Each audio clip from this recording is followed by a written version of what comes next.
So before I get started, I just want to tell you a little bit about myself.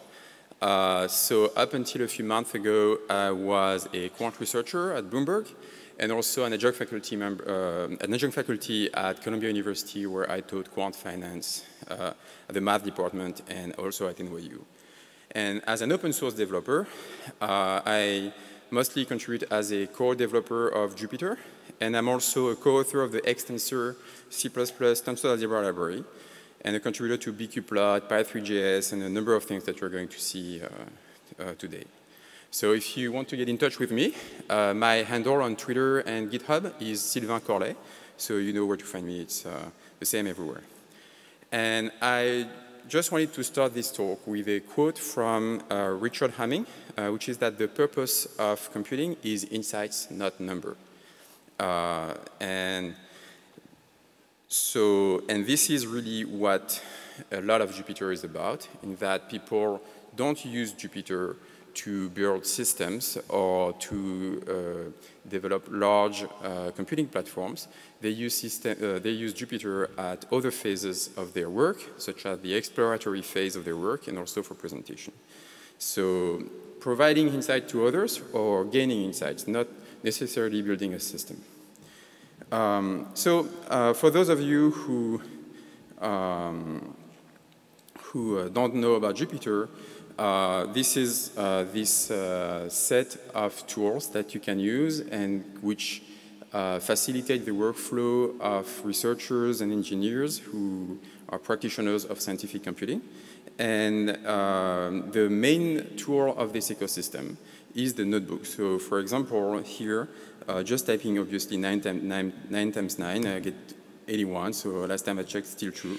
But the only problem is that if you want to explore further the behavior of that square function, every time I want to check for a new value, I've got to type in and run the cell again. So even though this is already something, it's quite a bottleneck. So what's really happening every time I do that is that when I edit the notebook, I modify the document model of the Jupyter notebook. I send an execute request to the backend, so the kernel, which is the piece of the architecture responsible for executing the code, that returns some output in which populates the output area of my cell.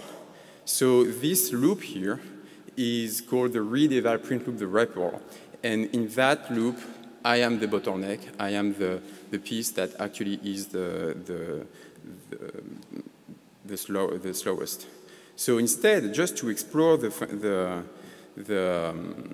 square function, what I could do is use another tool from Jupyter, which is the interactive widgets. So for example, if I define a function that is a square function and type interact, passing f and a range of values for the parameter of f, I get a slider that allows me to quickly explore all the values.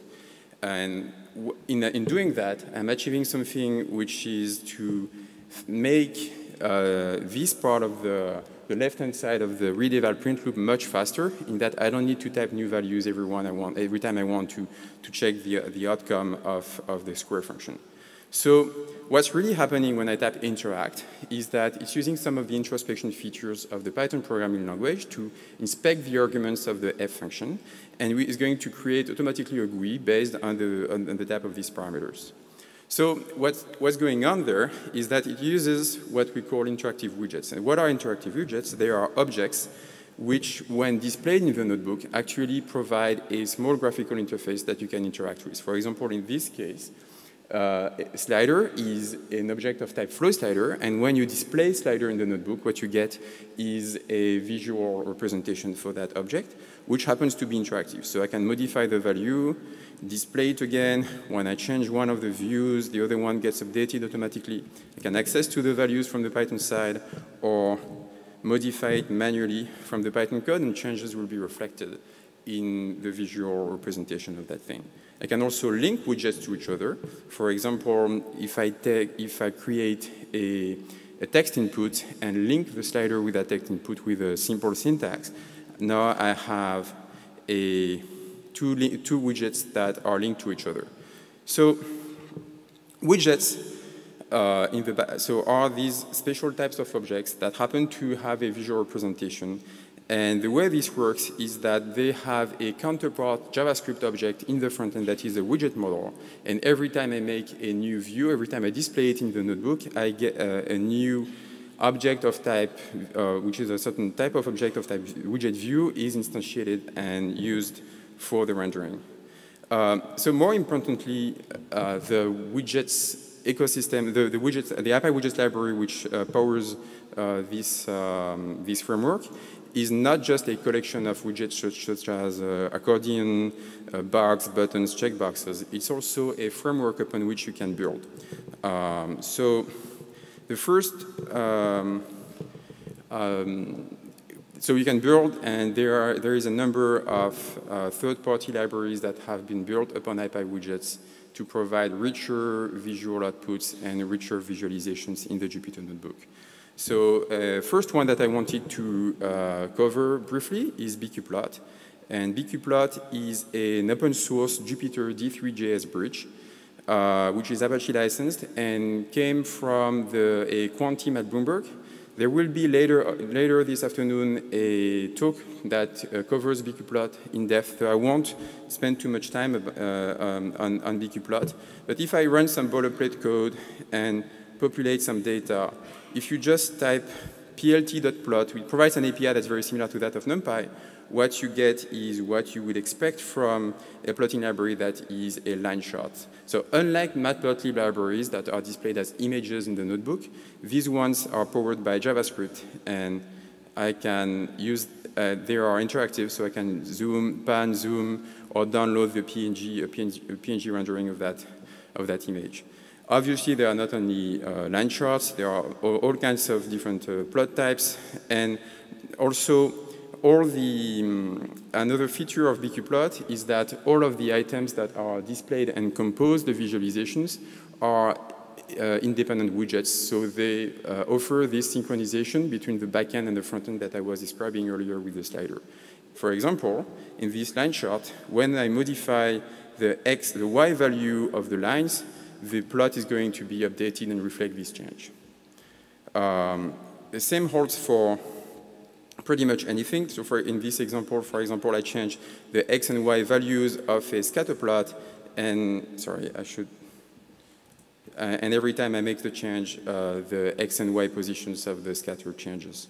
So the same holds for all the attributes of axes, scales. So if I set the minimum of a scale to 4, the plot is going to update so as to reflect this change. So I should just put it on the side so that we can see these updates occur without having to scroll back and forth. Now, if I set the minimum back to none, the range, the domain of the scale is again going to be computed based on the data. More importantly, if I come back to this example where I wanted to fasten this read eval print loop, I can use bqplots as input widgets. So, for example, in this case, I use a figure as a means to select an interval by selecting the width of that interval with the height, the vertical position of the mouse, and the central position of the interval by moving the mouse horizontally. And obviously, all of these are going to update attributes of the figure, such as the selected attribute of the underlying line chart. Or you can use bqplot figures as a means to draw. For example, let's take again this figure on the side. Now I am going to change the interaction of that figure and make it a means to draw on the plot. So for example, if you have some model that takes a function as an input, instead of trying to compose functions of various shapes by using sines and exponentials and various linear functions to make it look like what you want, you may just draw it in a bqplot figure and have another plot react to that change in an application that you would build with bqplot. Or you can also explore the behavior of some model when you move points around in a random sample. So in this example, I'm just moving the points of a scatter plot, and that super sophisticated model that is the mean of all the vertical positions is going to update in real time. And this goes through a callback to the backend in Python. Another widget library that I wanted to mention in this presentation is pythreejs. So in the same way, bqplot was a Jupyter to D3.js bridge, pythreejs is a Jupyter to 3.js bridge, which is a WebGL-based 3D plotting system, 3D visualization system for the browser. It's not quite like bqplot, where you can just call plot. It's a more lower-level API where you've got to, where in order to visualize anything, you need to specify the position of the camera, describe the scenes in terms of lower-level primitives, and apply texture and position of lights, everything. But you can do quite a lot with it and obtain like scientific visualizations that are like that are quite fast. If you change the z-values of your geometry, obviously, just like in bqplot and the other widgets of the ecosystem, changes of the model on the Python side are going to be reflected in the front end. So here's a quick example where I render some parametric surface in the notebook, and now I am going to bind parameters of that shape to other widgets of the widgets ecosystem. So just changing some XYZ, which are parameters influencing the shape of my 3D parametric surface. So building such an application without knowing any JavaScript is really empowering for users who may be not I would say, familiar with the web development and for whom doing such a thing in the web browser would be otherwise very difficult. I'm going to close a few tabs and now tackle and shut down a few of the kernels. And now tackle another plotting library, another widget library that we built upon ipywidgets, which is ipyleaflet. Just like bqplot is a bridge to D3.js and pythreejs is a bridge to 3.js, ipyleaflet is a bridge to another JavaScript visualization library that's very popular called Leaflet. It's MIT licensed and can be installed just like bqplot and pythreejs from Anaconda, typing coda install ipyleaflet. I've got some weird scrolling issue with probably because of the screen. For example, if I instantiate a map and provide positions for like a center position on, in terms of longitude and latitude, I get what you would expect, which is a map displaying based on the OpenStreetMap, some tiles displaying the area in question. What's really powerful with ipyleaflet is that you can use it also as an input widget or to display other data overlaid on the top of the base layer provided by OpenStreetMap. So there you go. I'm going to download and parse some terrain elevation data and isolines and display them on the top of the leaflet visualization. I don't really have the time to go in greater depth into ipyleaflet, but I just wanted to show this screencast that is the result of a project that we built during a hackathon in San Francisco last year about urban housing and development. And this example displays how we could build an application involving an ipyleaflet map and a bqplot visualization that would update when you hover on certain zip codes on the map. So back to pythreejs for a nice example also involving GIS. Let's use pythreejs now for doing some terrain elevation data analysis. So I downloaded some terrain elevation data from the Grand Canyon and created a surface plot for for that data, and there you go, you've got the Grand Canyon. The only problem in this visualization is that it's pretty difficult to recognize the Grand Canyon because the initial position of the camera that I chose doesn't really point in the right direction. So, okay, we could try to adjust the camera position, right? So I'll put this on the side. Set the position of the camera and changing the direction in which it looks at by editing the values in the code, and you get a better visualization of the Grand Canyon elevation data. But we have better means of doing so than just trying to iterate by changing values manually, as we've seen earlier. So again, I am the bottleneck in this read eval print loop. So what I could do is use sliders and wire them to the position of the camera. And now I have a collection of sliders that allow me to modify the X, Y, Z position of the camera. But if I really wanted to modify everything, so the position of the camera and the direction that is in which it's looking, I'll need at least 6 sliders.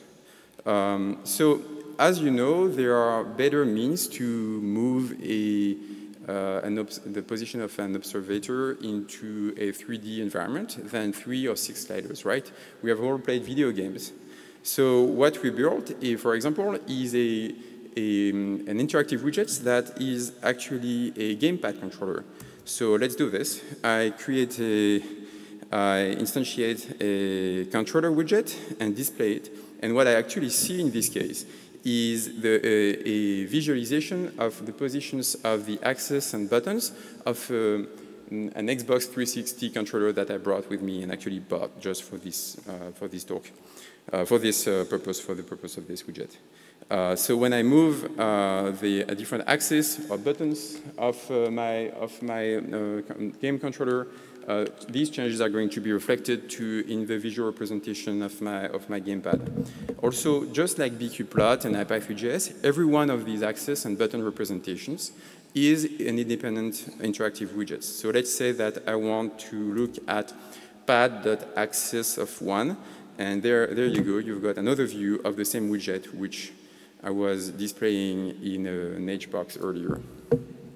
So let's wire the position of these different axes and buttons to the position of the camera. So here's a slightly longer piece of code that does just that.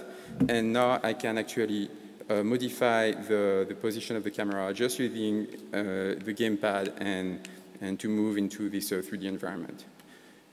So here we have basically built a super simple flight simulator in 20 lines of code, which I think is really a good way to display, to show that you can do a lot with very simple things using ipywidgets. So we recently released a version of ipywidgets, which was the version 6.0.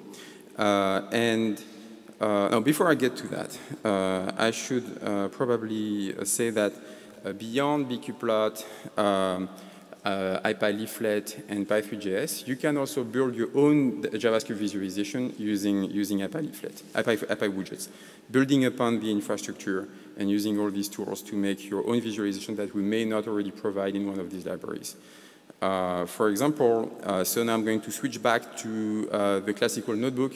As you may have noticed, the environment that I was using for the demo is not the classic Jupyter notebook. It's a JupyterLab, which is the evolution of the Jupyter notebook and the future version of the front end. But for the purpose of the custom widgets demo, I'm going to switch back to the classic notebook experience and show how you can create your own interactive widgets on the top of ipywidgets using some JavaScript and just then if you know some JavaScript you can do that. So to get you started, we actually provide a Cookiecutter template project which generates a fully functional widget library of the name of your choice, providing a few functional examples and documentation and all the packaging boilerplate. And the different examples that are provided, in which you can actually tweak, are the ones of this example notebook. So in order to create a widget, the minimal things that you will need is a Python class that is the model for that widget, holding all the data that will be synchronized with the front end.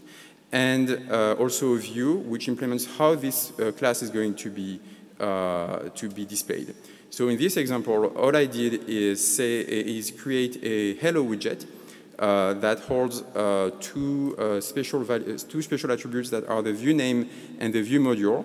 The view name is the name of the class that is going to implement the view, and the view module is the name of the JavaScript module that is going to hold this implementation.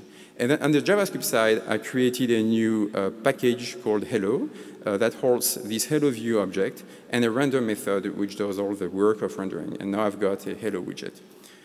You can make the widget stateful and reactive to dynamic updates by implementing a change handler on the Python side, on the JavaScript side, and now we have a widget for which you can modify from the Python. So there isn't much to know about reactive programming or any complicated framework to get started and get a new widget up and running. So just to display how powerful this is, I actually went to one of these nice examples from Mike Bostock, which is a 2D vulnerability tessellation, which comes with like 100 lines of code that generated that example, right? So the D3JS visualization that you can't do easily with bqplot, and that is available on Mike Bostock's website. So here I basically copy and pasted that example and changed the backend for the data to be bound to data that is provided by my Python object. And there you go, I have exactly the same visualization, and updating the data will actually update the chart as you would expect. So now you can use this to be extremely creative or create bindings for pretty much any JavaScript library that you may find out there, and make it work with Jupyter in the IPython notebook. Yeah, I think that I'm pretty much over time. So no, I'm not? Okay, sorry. Beyond the custom widgets, I also wanted to speak about one of the features that we enabled in the latest release of ipywidgets, so ipywidgets 6, which is that you can now create widgets in the notebook and then serialize them and render them statically in another context, such as your blog, a website, static documentation. So, for example, I take this notebook, just execute the tool cells that generate a couple of sliders that are bound to each other on the JavaScript side, and a 2D visualization using bqplot. I hit the widget submenu in the notebook and click embed widget, and what I get is a copy-pastable snippet of HTML that I can copy to the clipboard. And now if I pass this into some HTML file, so this is a live demo, so I hope that this will not make a mistake. So yeah, there you go. Now I've got this snippet of code pasted into an HTML file, and I see the same widgets rendered in my static HTML. And the JavaScript links between the two sliders are still live, and I can also pan and zoom on the bqplot figures. So now if you can author a visualization in the Jupyter notebook, serialize it, and paste it into your blog or website or into the documentation, and it will just work. Let's talk about the future. So what is coming? So we are soon going to release ipywidgets 7 that is going to have a full support for the environment that I was displaying at the same time. So the JupyterLab frontend. We enable binary serialization for when you want to send large messages of large amounts of data to the frontend. One of the bottlenecks was that the JSON serialization. So in ipywidgets 7, you can use binary buffers. We also have improved the formal specification of the widget model schemas so that people who write kernels can implement support for ipywidgets in other languages, such as Julia or R. And we have obviously many bug fixes. And after 7.0, what's coming? So we're also working on embedded widgets that are backed by backends, such as binders, so that you could deploy applications that make calls to a Python kernel from the notebook. And I also wanted to talk briefly about another project that I'm working on and will be presented at JupyterCon, which is Zeus. And Zeus is a C++ framework for writing kernels and applications with the Jupyter protocol. And one of the main goals of that project is to create and enable pure C++ applications that speak the protocol and power interactive visualizations using the Jupyter interactive widgets. Yeah, that's it.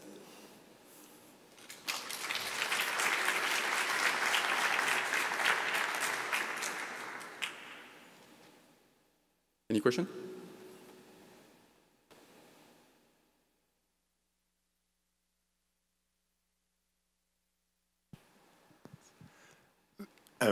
So I think one of the great strengths of widgets is their composability. You can easily compose different widgets in different libraries together. Do you think there's scope for writing some data structures that help this composability? Sorry, could you? Do you think it would be useful to write data structures that would help this composability? So like things that allow cross-filtering between different widgets more easily? You mean in a pure front-end fashion? Like in the... So there are some projects around that go along these ideas.